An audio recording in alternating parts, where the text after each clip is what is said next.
Well, g'day, Max here again. Welcome back to the shop. So today's episode, hopefully we'll get through it all. We're working on the business end of the KASTO power hacksaw. So what we plan to get through today is have all of this stripped down. So we've just moved it on top, from the boring mill. And here's a good place to do it, I figure. So we'll start getting some of the smaller parts off at first to lighten up the bulk. As the frame, we actually have to hold the frame with the overhead gantry to be able to release it off these side plates. So yeah, we'll start on this side, motor off, gearbox stripped down, feed control off, and then we'll see where we're at with these plates. As far as I know, it's just two big adjuster nuts down there that hold it all together, hopefully. I don't know, I've never stripped one of these down before, so see how we go. Just get these pipes off from the hydraulic pump that we're undoing on the other side. That's it. So this is the hydraulic pump that operates the upward and down motion in the feed for the saw.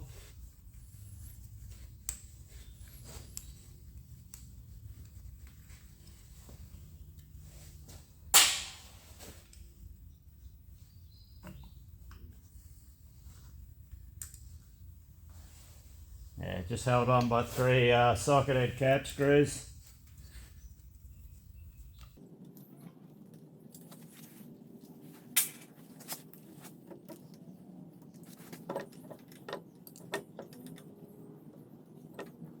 And hopefully the Germans in their engineering wisdom have made everything somewhat accessible. Except for the screw.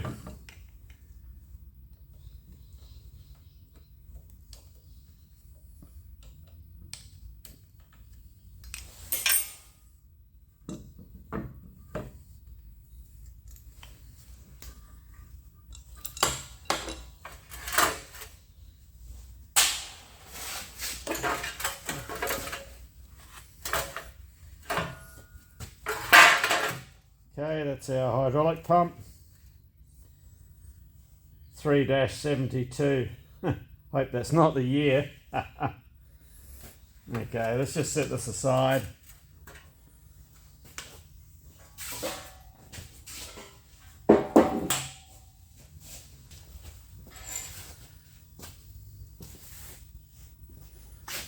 Okay, our drive pulley next.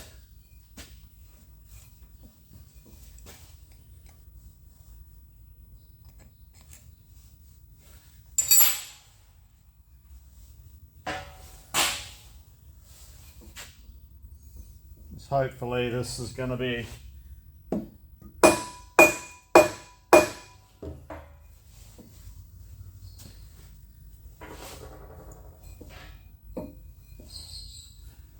just checking around the OD for any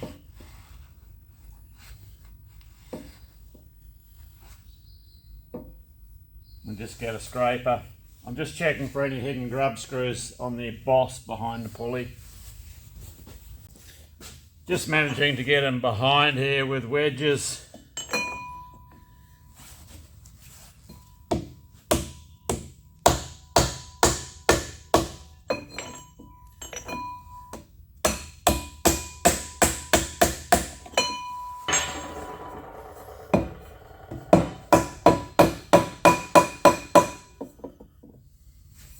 She's coming.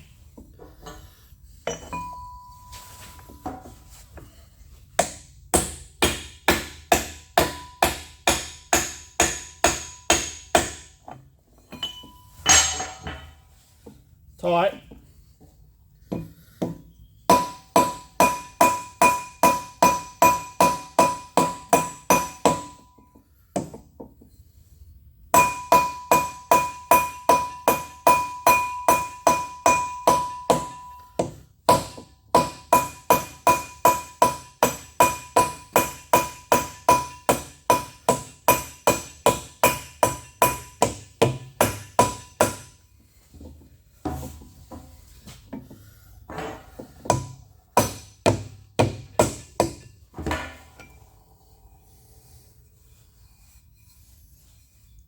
All right, success.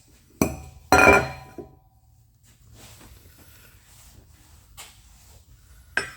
these aside. Here's a bit of a cross-sectional view of what we're working on. This is a different saw. This is an EBS 320 with the automatic feed, but some of it's the same, some of it's similar, and what's not similar is different. So that's the pulley we've just removed. That guard's already long gone. So at the moment, we're going to take off this little cover plate here, which does probably nothing. Probably a tap with a hammer and that'll fall out. Then we can get this cover off and may be able to remove these drive gears inside. May be able to, we'll see. But as I said, yeah, what's not the same is different, so we'll see how we go. Unfortunately, this casing should still be full of oil, as when I removed the saw, we removed it in its horizontal position and the drain bung is set up so when the saw's tilted all the way up, that's when you drain the oil. So we sort of missed the boat a little bit with that one. Well, the voice is still a little bit croaky, but well to being on the mend.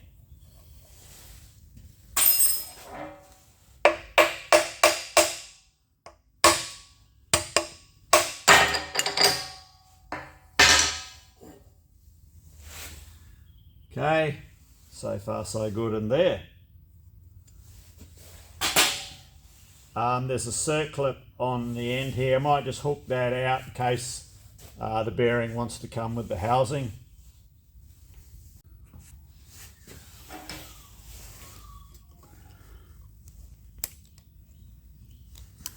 Just in case.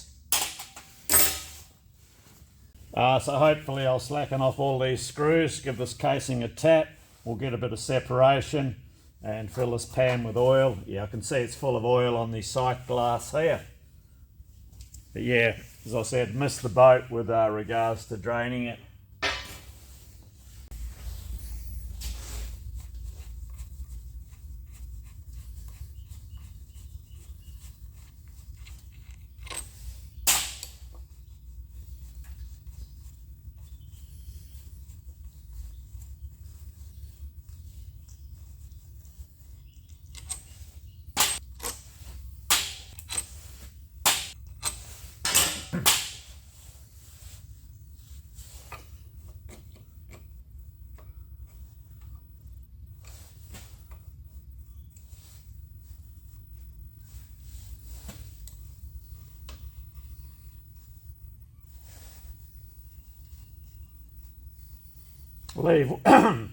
Leave one end just to hold it till we know we've got good separation.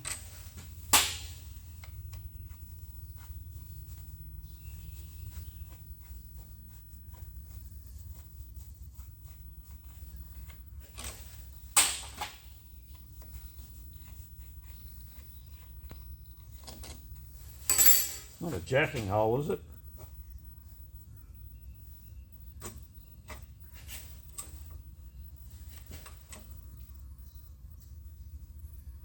Might be.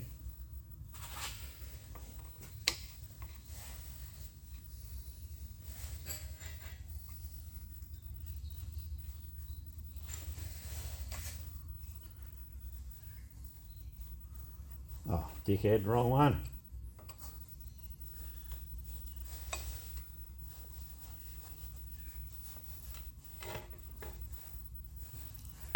Tis too. It's a jacking hole.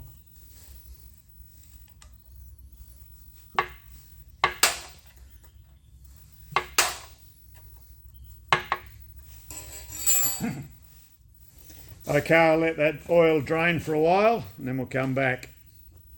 Hopefully it won't overflow my pan. Well, my wife's oven pan. Just get this key out while that's draining, just in case it gives us grief. Right, let's swap the trays in case something falls into that, like the housing. And we send the whole lot arse over tech and make a hell of a mess. So,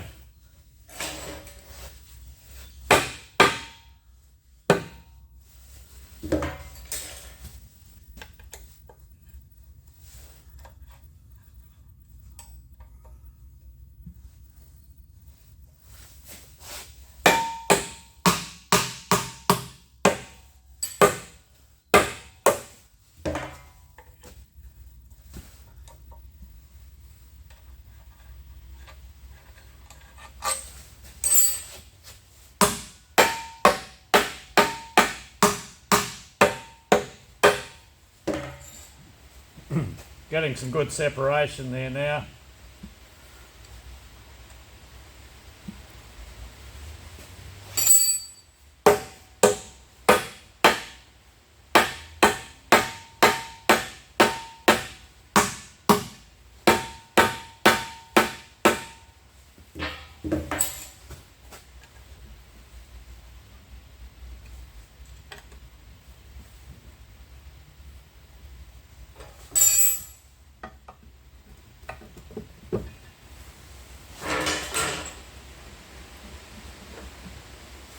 I'm putting this screwdriver under the jacking bolt so we don't damage the mating housings.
This end's got to come.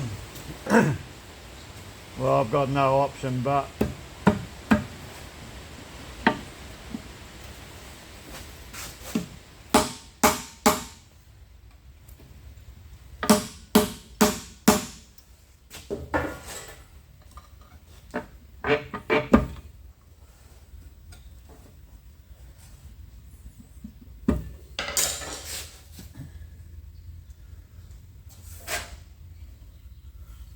I think that's just tight on the centre bearing. Might just see if I can get a little puller, a bridge set up. So I'm not happy about this jiggering action here. I'm sure it's just tight on that centre. Okay, looking at that drawing, this bearing has to come off this shaft. The shaft stays behind and the bearing and housing come together. There's a circlip or a land behind the bearing, so we've got to be very careful we don't put too much pressure on the outer ring of the bearing that it damages that land or circlip, whatever it's got internally. So I've had a fair bit of weight on this, as much as what I was game to put on, so we're going to have to sacrifice this bearing, I think, and I'll just give it a bit of a warm with the oxy and see if it releases.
something's happening.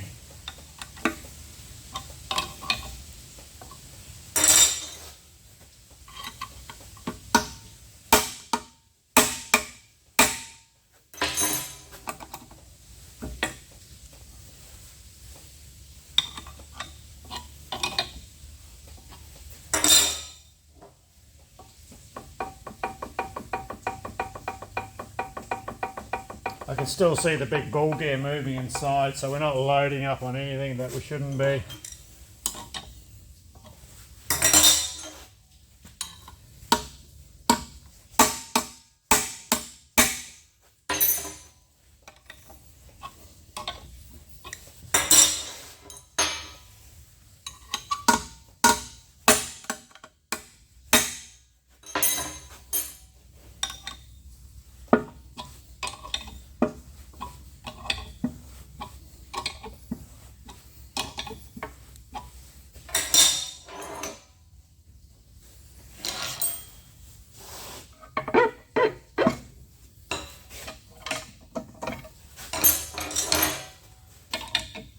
And we got it by the balls this time.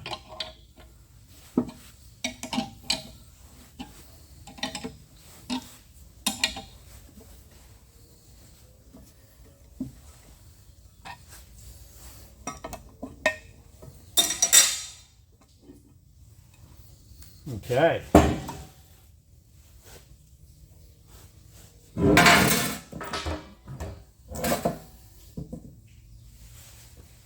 So you can see there's a very thin land and a circlip. That's what I didn't want to damage.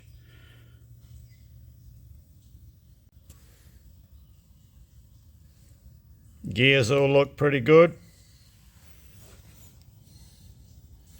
And minimal particulates down the bottom there. Nothing more than what I'd consider normal.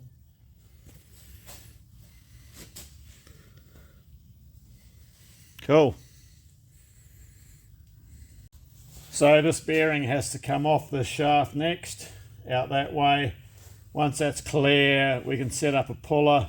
There's 2 tapped holes here. We'll put a bridge across and we'll pull the ball gear off. I suspect there's a crank mechanism on the other end of the shaft which we'll access from the other side. Therefore this shaft would have to go out that way. Some of the original hydraulic pullers before everyone copied them. The old Sykes Pickavant. I'll have to put another kit in this one. I put one in it years ago, but she's getting a bit low on the grease. Yeah, Dad brought this one back in the 1970s.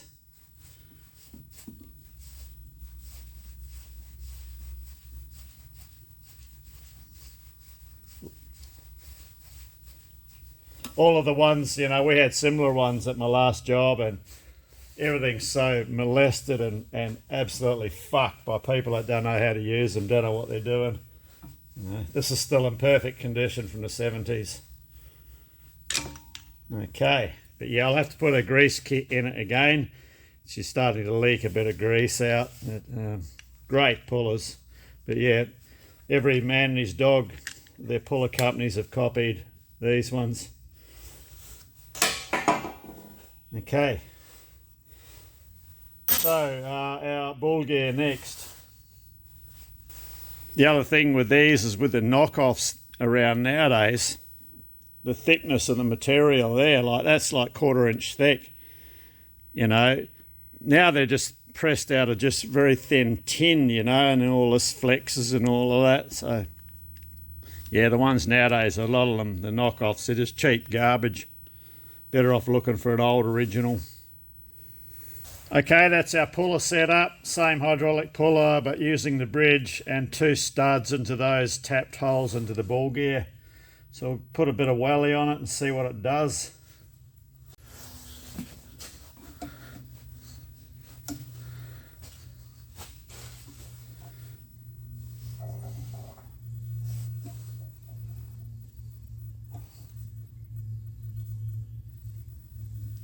I've got a fair bit of weight on that. The old made in Germany type tolerances.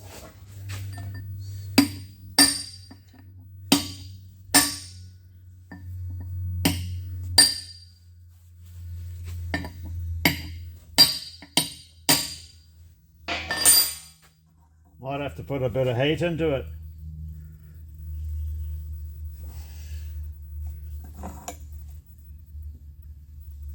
I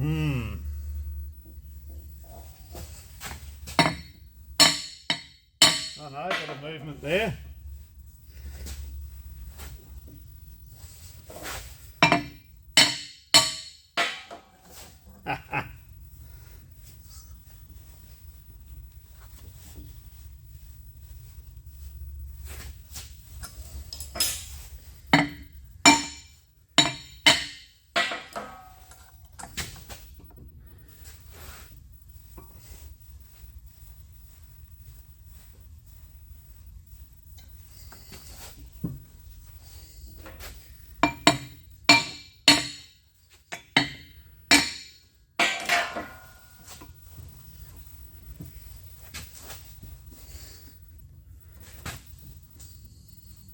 What we got to be a bit careful here that we don't get any binding here between these helical gears. We're still good at the moment. If you ever pull gears like off a blower, you know, like on a Detroit engine with the helical gear drive, unless you pull both gears at the same time, you end up bending the blower shafts because of the angle on the gears. I'm not getting any binding there, so I'm just going to take my jacket off, starting to warm up. I must be working too hard, so yeah, you can see you. Slowly does it.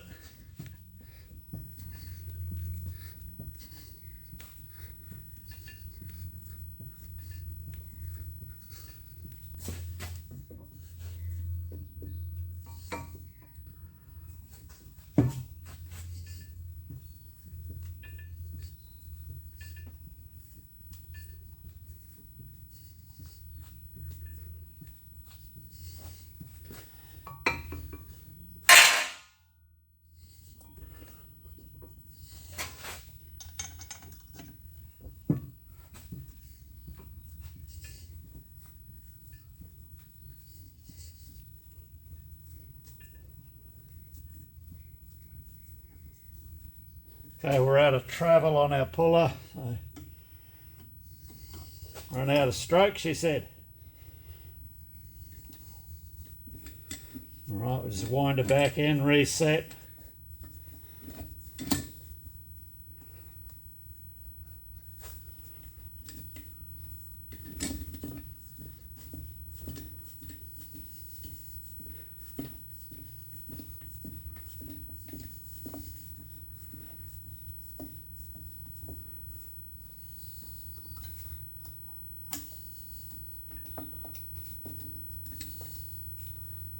Okay, good to go again.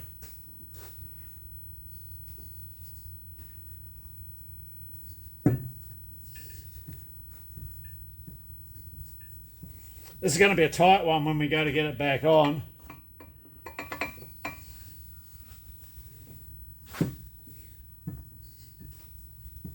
Really needs a tapped hole in the end of the shaft, you know, so you can jack it in with a bolt. Something we may look at doing.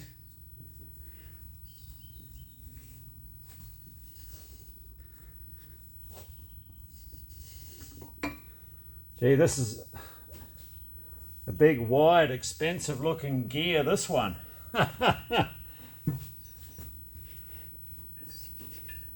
Built to last.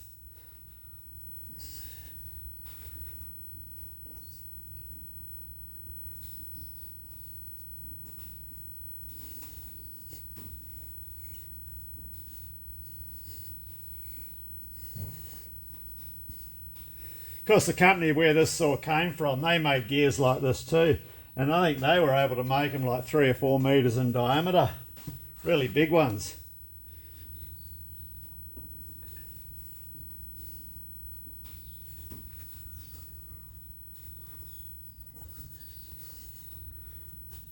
Okay, we're out of travel again.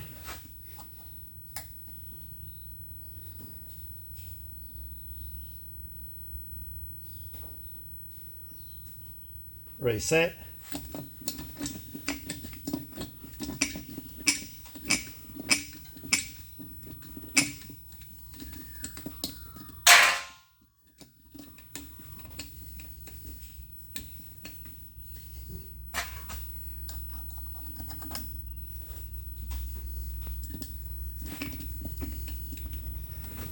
Yeah, I must order one of the kits for these rams.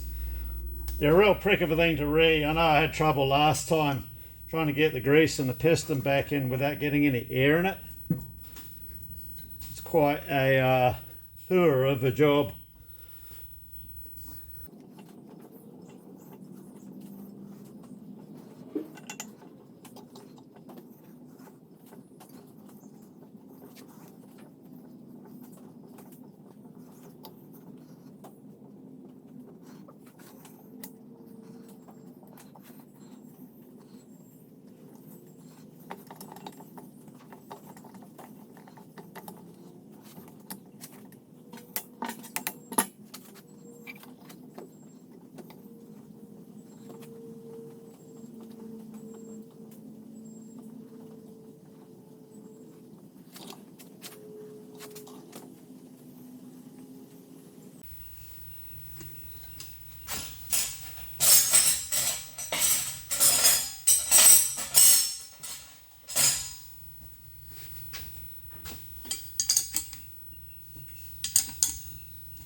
Okay.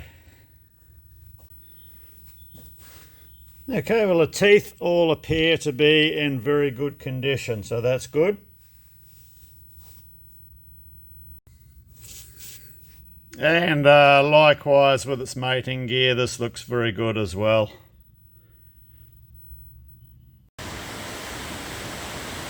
We have a visitor in the shop today, probably coming out of the rain.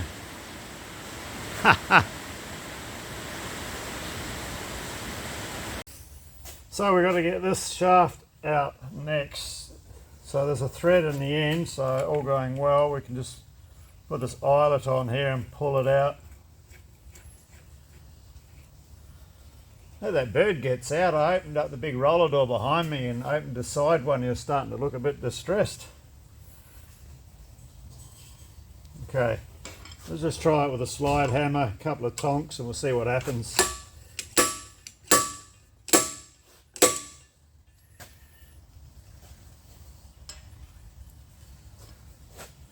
Looking like it's in there pretty firm.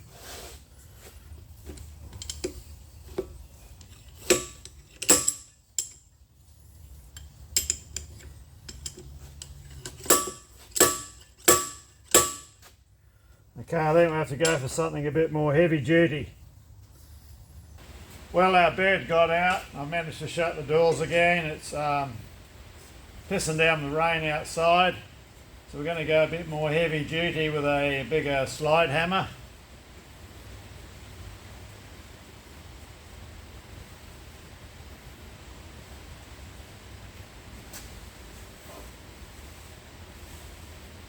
Get that up there. I'm not sure if this is in the full camera shot out here. I'll have a look.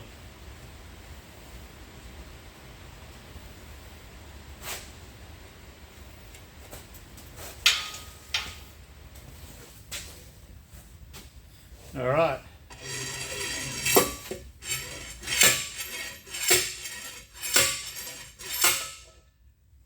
Hardly a drama.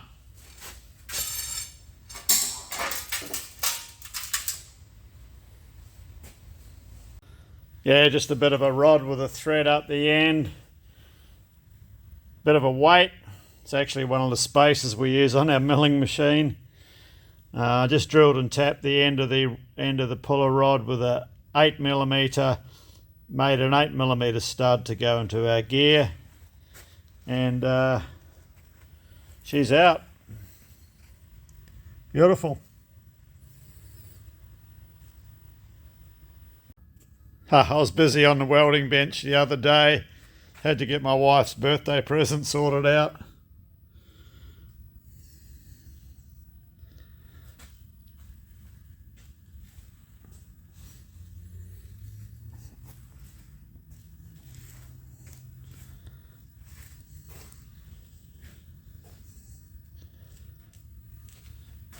Should keep her happy.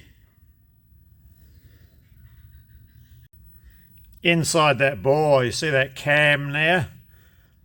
Well, there's a plunger comes up from underneath, and that operates the lift on the saw return stroke.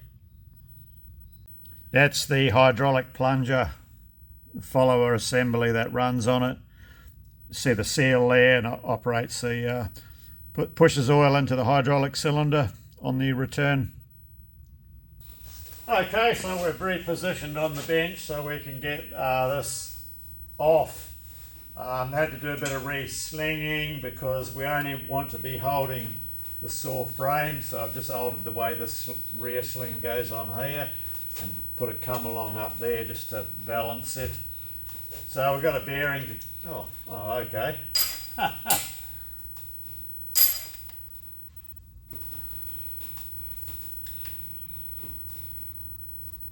Alright, we'll have to have a look at that in case there's, yeah, that could involve a bit of a build-up, I think. Okay, these are the main pivots. These bearings sit in the cups on the main frame of the saw, so they're the main pivot bearings. So I think we'll get this hydraulic control, what we can out of the way in case it gets dropped or damaged. So you have the down pressure there when the saw's in motion, and I'm not sure what this one here does. Yeah, so this is a down feed, down pressure adjustment. And this one here, yeah, I'm not sure on this one. It just says hydraulic control in the book. So I just put in a bit of a tray under it in case she's a bit of an oozer. It's probably springs and plungers that'll come flying out.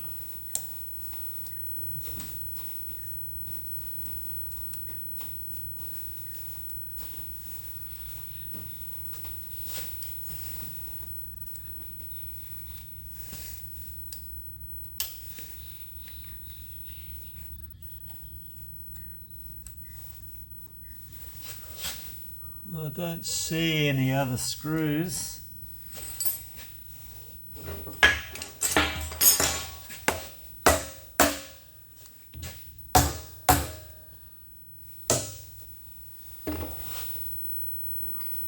It may just be tight on a gasket. Let me just go and consult that parts breakdown. Right, just looking at this drawing here, that's the outer cover just there. We're trying to get off. The inner cover there, which is there, that's one of the screws we've just taken out, 114. And looking at this is another screw, 119. and that's hidden behind that big control knob. So we've got to get that knob off to get access to that screw, and there's another hidden screw inside holding that inside section to the main casting there. Looks like there's another one there as well. Okay, so knob off, access screw, that off. It's not showing a gasket, so it may just have sealant there. Yeah, okay, so let's go back and attack our part. Oh, winter's having its last desperate attempts of being winter. Oh, fair bit of rain outside, you know, today and last couple of days. Okay, there's that hidden screw there.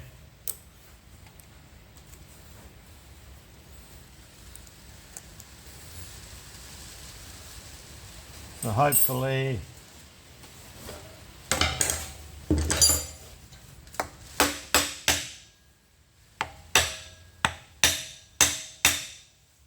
doesn't appear to be anything spring loaded behind that.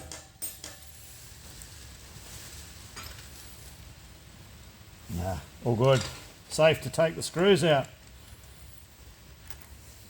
You always got to be a bit wary of some covers where you see springs in the pictures and that, you know, it could be a fair bit of stored energy behind them. Take you by surprise.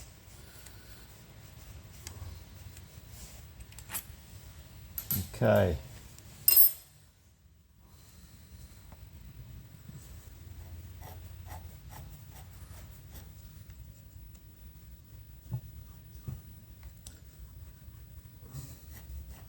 I don't know if this has got a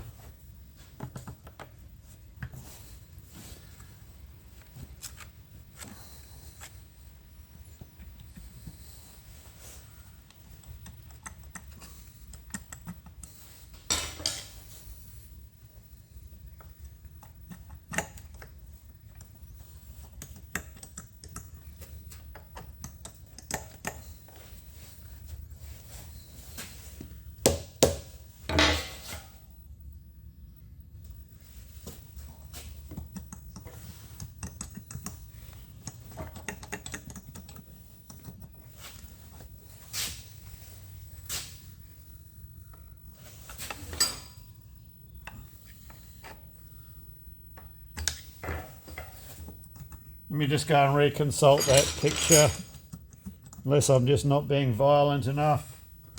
Well, in case that might be stuck on an O-ring. Yep.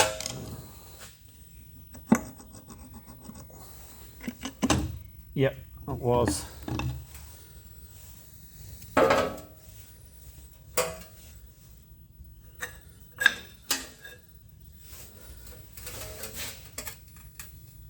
Okay, this looks interesting. A few adjustments there that look like they're not the sort you want to mess with.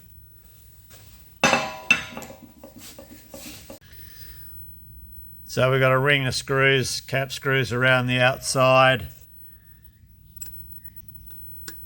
and an electrical solenoid. Oh, I see. Yeah, electrical solenoid inside there. Okay, so that'll be connected to one of the foot pedals on the front of the saw. Probably, I don't know, I'd say it's probably to do with the automatic return, the raise function of the saw. I don't know, I'm only guessing. I've never operated one of these KASTO saws before. Or it could be for the lowering function. Probably the lowering, because the raise, I think, there's enough counterbalance in the mass for it to raise itself up. But yeah, I'm not sure on that one yet.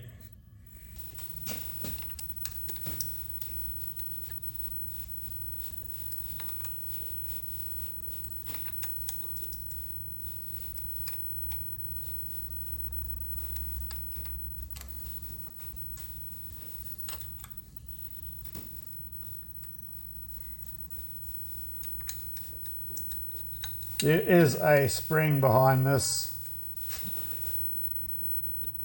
Yeah, spring pressure. We'll just take it easy.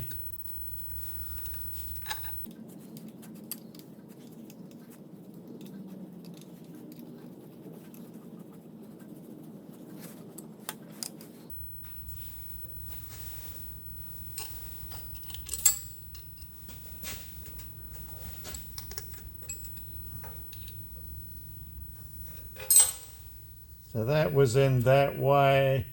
That other plunger for the feed control pushes on that, pushes that in. So I've just got to, it's handy for reassembly to note, to have this details of things like this in the video. There's also another spring, so we'll take a few of these screws out a bit further. Take most of them right out, just leave a couple in.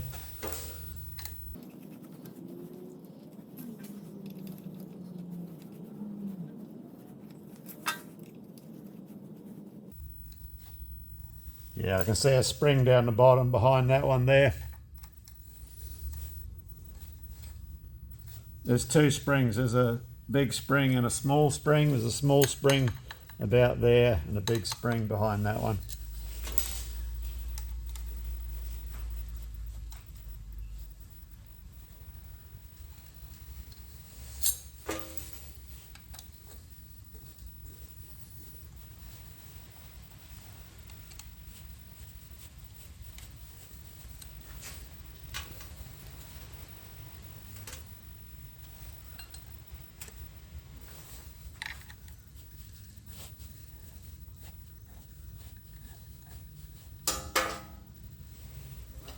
Okay, that was the small spring that just dropped out.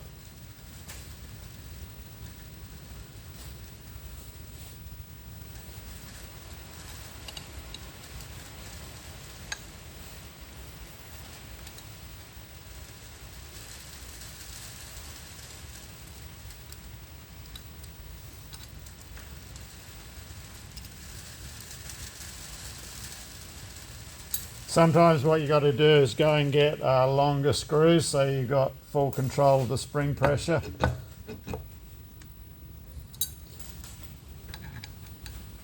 I think we'll be right with this. It's not anything over the top.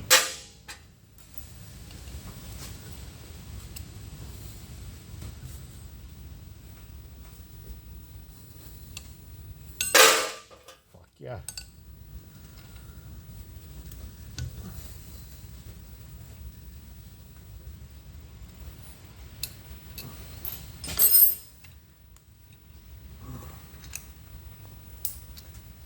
Okay, a gasket.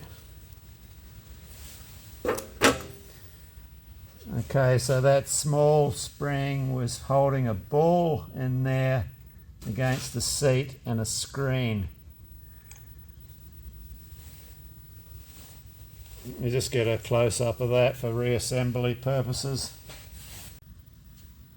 So that spring there faces the way it faces and goes up and seats on the end of that valve. Solenoid.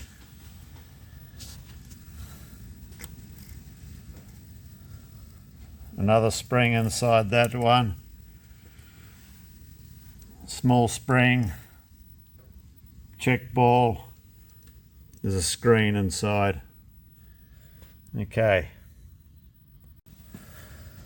Okay, so this solenoid controls this valve here. This thing here, this plunger. I think that gets fitted from the other side. Looking at the picture, there's a roller on it, which has something to do with sensing or picking up the position of the bow, the saw bow. So there's nothing else to be disassembled under here at this stage.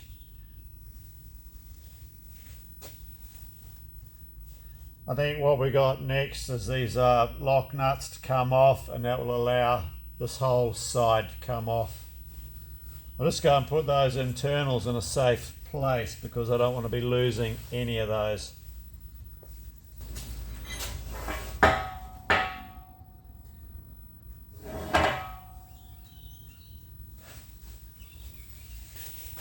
Just had to go and tizzy up the end of my punch. She was looking rather second hand, just did it on the belt sander. But yeah, it's just a piece of key steel. They make great punches. I've had this for a long time. Good for these slotted lock nuts as well.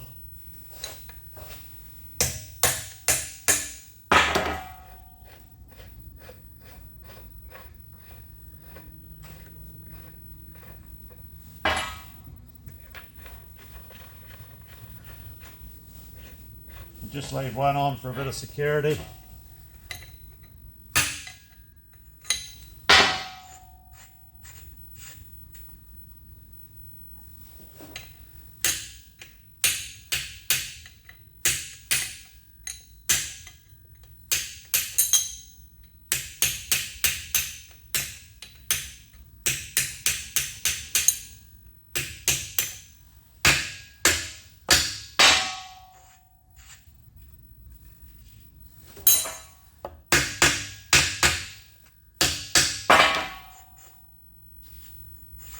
If you've got a bit of damaged thread on the end of what you're unscrewing, if you give it a bit of a tap around like that, it'll restore the thread to some extent. Normally does quite a good job.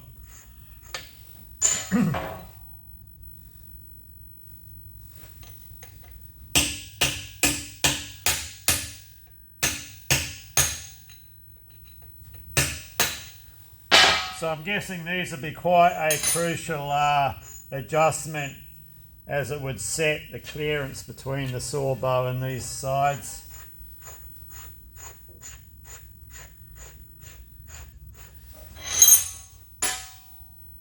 Okay, there's something funky going on here. We'll have to investigate in the picture. It's something that looks semi-important. It's got a grub screw there. It's had this tab welded on, so we'll just go and consult the diagram. Well, wouldn't that rip your undies? That's one of those parts that's different. Remember, I said earlier, it's off a different model saw, that diagram, and some parts are the same and some parts are different because they're not the same. Well, that's one of those parts. There is a bit of a hole there, so we'll have a bit of a peer down it with a torch and see what we can see.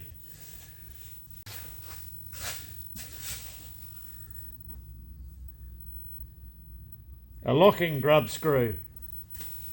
So I don't know if we've got to take that out or not. I might just slacken that off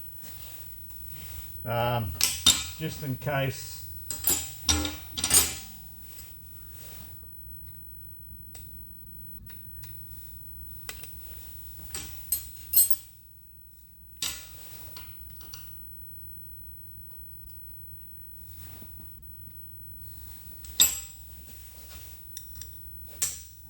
Just in case, because we don't know.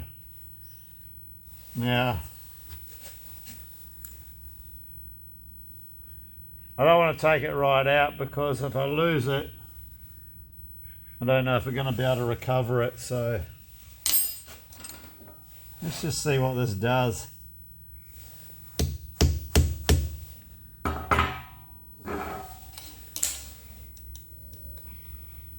See what's behind this other screw. Oh shit.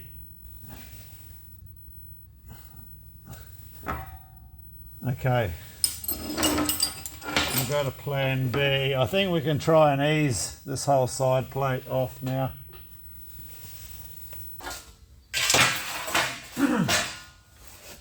Okay, this is the part where things could get interesting. I've just taken a bit of weight. Starting to get a bit of play there now. I don't know the weight of this. It looks like it's cast iron. It looks like it's heavy. It looks like I'm not going to be able to lift it, and there definitely ain't nowhere to sling it.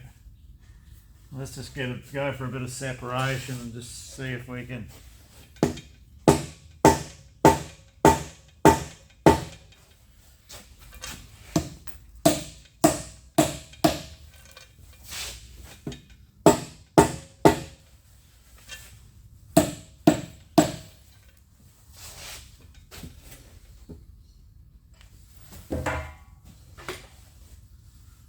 So when I have a look down the gap with my torch, which has vanished. There it is.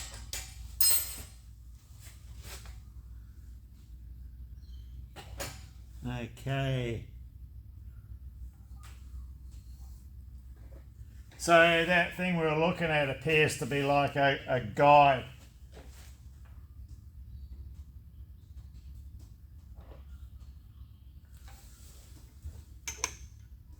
And there's a roller, yeah, I can see on the end of that. The other one, yeah, there's one down here as well. It's a roller guide. Okay. Okay. Let's just go a bit more.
Just going to get a pry bar. I just want to make sure we're not getting hung up on this lower pivot where that ram is.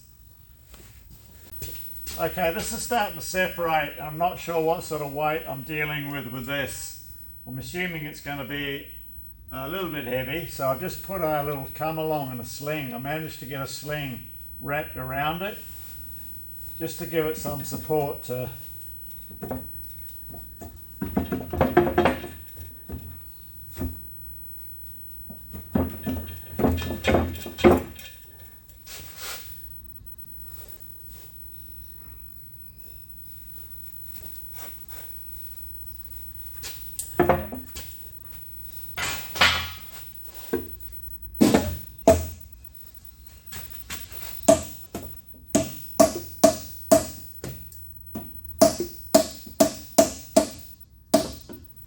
coming.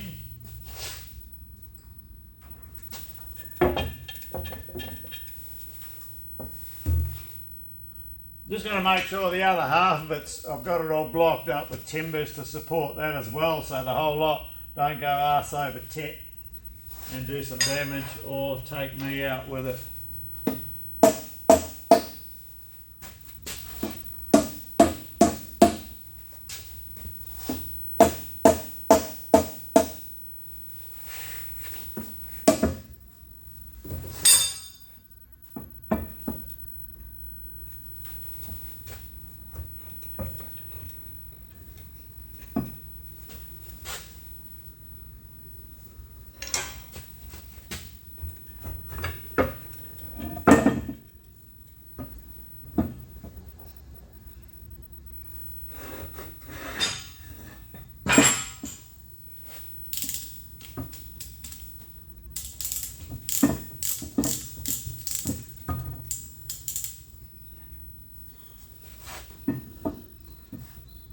We've got this bracket here. I didn't see that. Let me just get that off.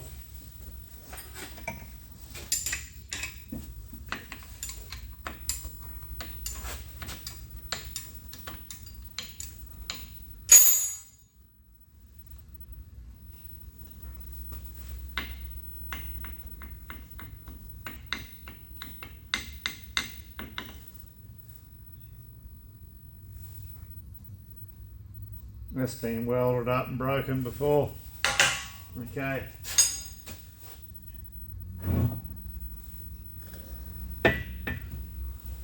Let this down.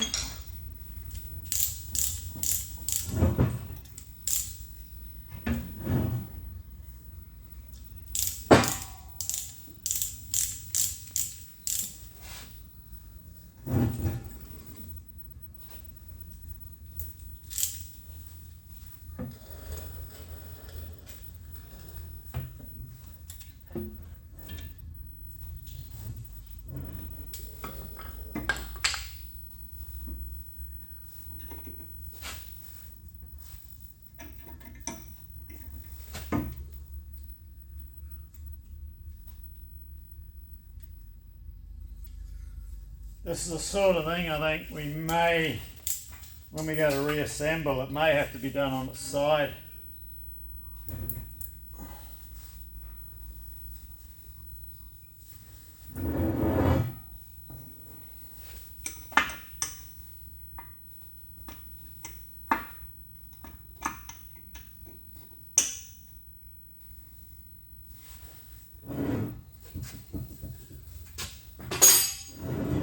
Okay.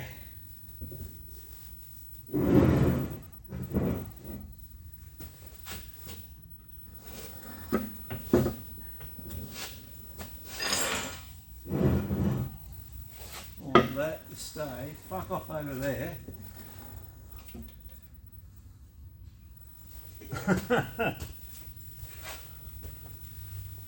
Okay.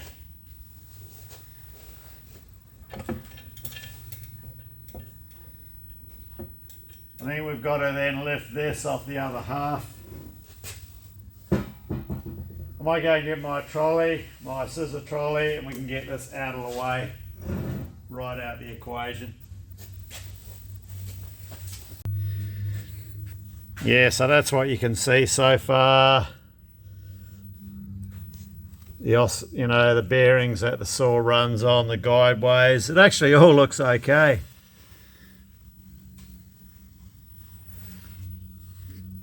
There's that crank we were talking about, the opposite end of the shaft where that ball gear is. It looks like there's a connecting rod inside which controls that. Okay, yeah, I'll get my scissor trolley, we'll get this half out of the way. It is cast iron and it is quite heavy. Now, the other side, yeah, we've got it all propped up on timbers. It's like my little box of off-cut timbers. That's actually left over from when I built the end wall in the shop. I thought, yeah, these little bits can be worth their weight in gold when you're pulling machines apart and putting them back together. There's a better view. There's these bronze faces, thrust faces too. The main frame that this bronze is on is actually aluminium, so that's bonded to it somehow, sprayed on or something. Sounds yeah, if that let go yeah, you'd scrap the saw probably. Everything's repairable, but yeah, the cost. So this ram here is what controls the downward motion of the saw and the upward motion. And it's not one you can just pull this pin out and get out, as we discovered in part 1. This pin is actually the oil inlet manifold as well to the cylinder.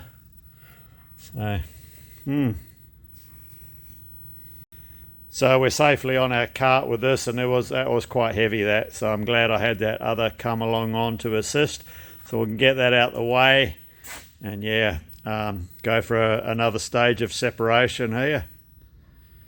So we need to disconnect this crank pin up inside. So just by pushing down on the front,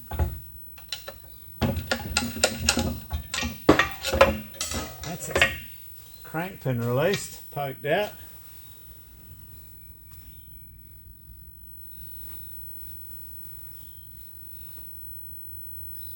Good as the day it left Germany too.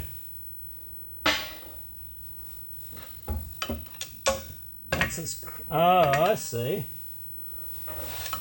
I see. So I shouldn't have been able to knock that out like that, because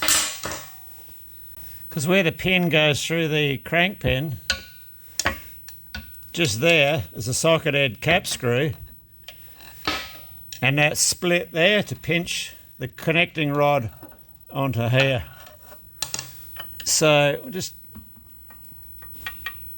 we're lucky that's not flogged out, so we'll get away with that.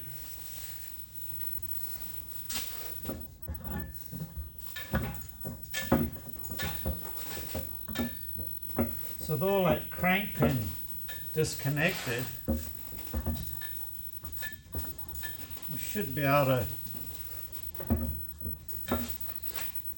separate this.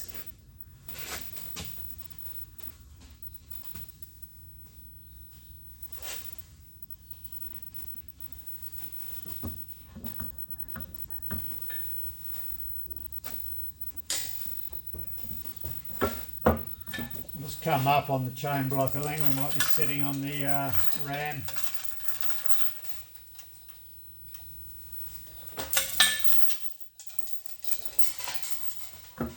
Come up on this front, come along.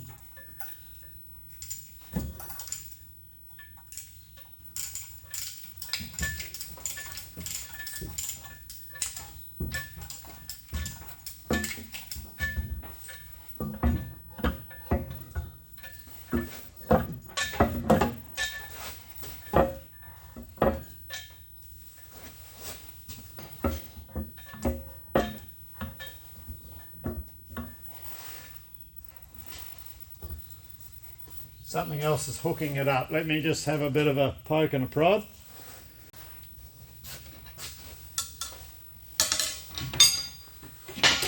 Now we've just got to rotate this crankshaft around a bit, just to get it out the way.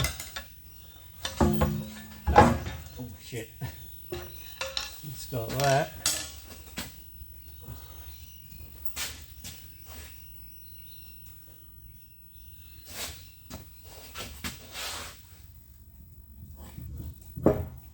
Okay.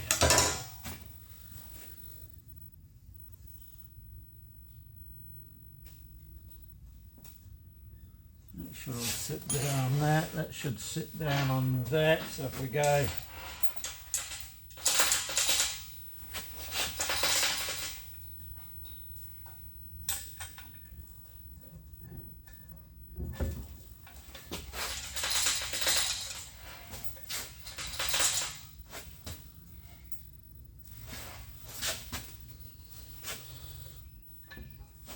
the rear casting's sitting on here, it's wanting to tip over. It's fucking heavy too. I've got to support that.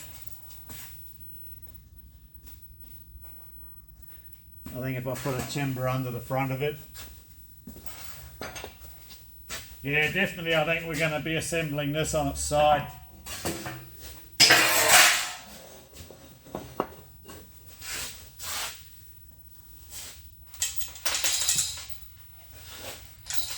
Got it.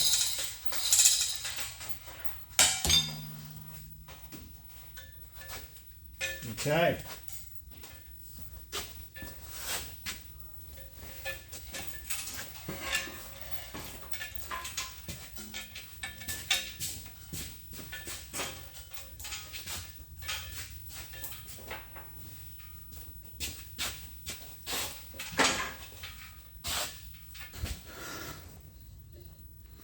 Okay, and there's our conrod. It's on a spherical roller down there. Fixed pin up here. So I don't know where I was getting that play up and down. I didn't realise it was all sort of set up on a couple of bearings like this, you know. I thought it was a crank pin with a big pin directly into the end of the other, into the frame that had flogged out, but that's not the case. So until we get everything cleaned up. But yeah, definitely I think it's a candidate for a reassembly that we do it with this side facing down. We've got a good flat surface we can lay everything on, and then we can sit everything down into place and get all our adjustments and everything without the whole lot jiggering around. Cool. I don't know if there's any need to take these pins out. Actually, that was one we were going to look at machining. So I'll probably get that out off camera. This has all got to come out yet, so let me have a think. Yeah, so that's that pivot I thought was all flogged out, but it's all good. I can see now there's bronze wear strips are held in by screws, so it's just like a bronze shim screwed into place for the bearing for the sides. So there's not really anything, I don't think, to do to this except give it a good clean out. All of the guideways, there's no wear in them, so that's really good. I'm over the moon with that.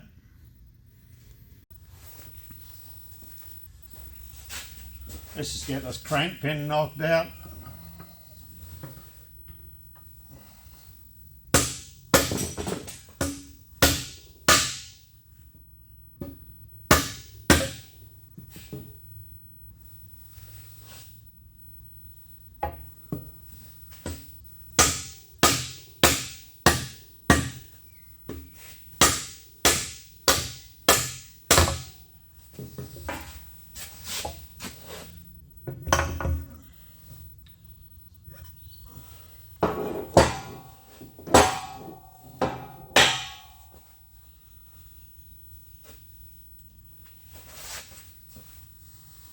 Okay, well that's interesting.